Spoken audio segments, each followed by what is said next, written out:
The show today. The topic is the Civil Rights Act of 1964 and public education in the South. And we're talking to Dr. Kelly Sanford.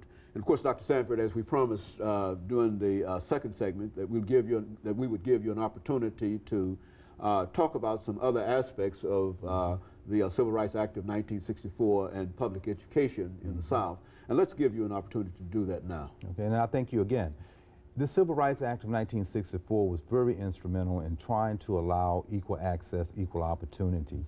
And that brings us to the whole issue of the importance of our students today, family members, to understanding this act and the whole history behind it. We find that at our institutions of higher learning that many are entering and they are not recognizing this act, they're not recognizing what went on during the Civil Rights Movement. Why? Because they were born in the 80s. And that to them is the past. I think we have an obligation to allow our students, regardless of ethnicity, regardless of social class, to know about the history of America and the importance of all of these acts and that occurred throughout the history of America. It's so important. And of course, I make an effort to do that in all of my classes.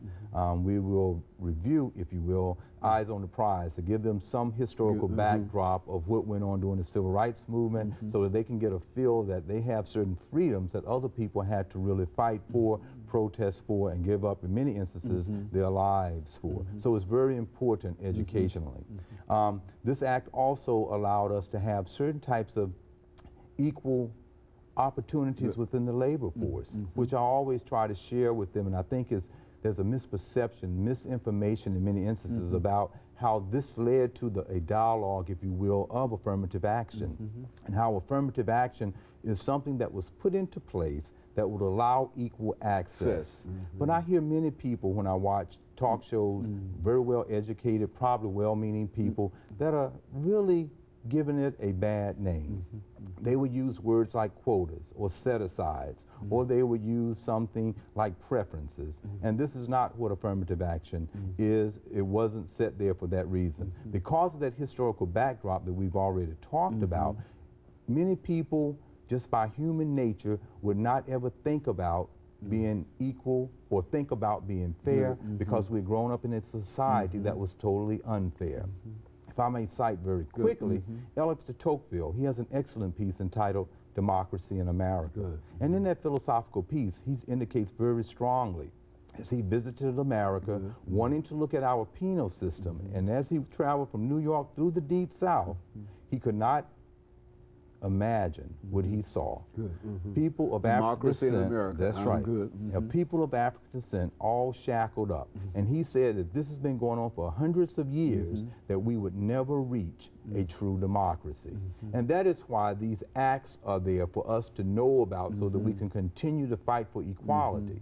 You see, if we have that historical backdrop of inequality, and it's been there for such a long period of time, it is actually embedded within the mindset of the culture of America. And that's why we always have to have people who are sensitive to it, educated about it, and that's why a policy such as affirmative action is indeed still needed today. And we have other organizations indeed that really make an effort to try to make some fairness, some justice there, such as the NAACP. They are nonpartisan. They are just trying to fight for equal rights. And I think if you would talk with them, they say, we would like to abolish that organization tomorrow if things were equal, the Urban League. And one of my associations, the Association of Social and Behavioral Sciences, where we've always had a number of scholars who've been a part of that, trying to bring about social change within the society in which we live in, taking a Du Bois model. And before ending this whole idea of affirmative action, helping with this equal access, we have to be very clear that it's there just to give equal access.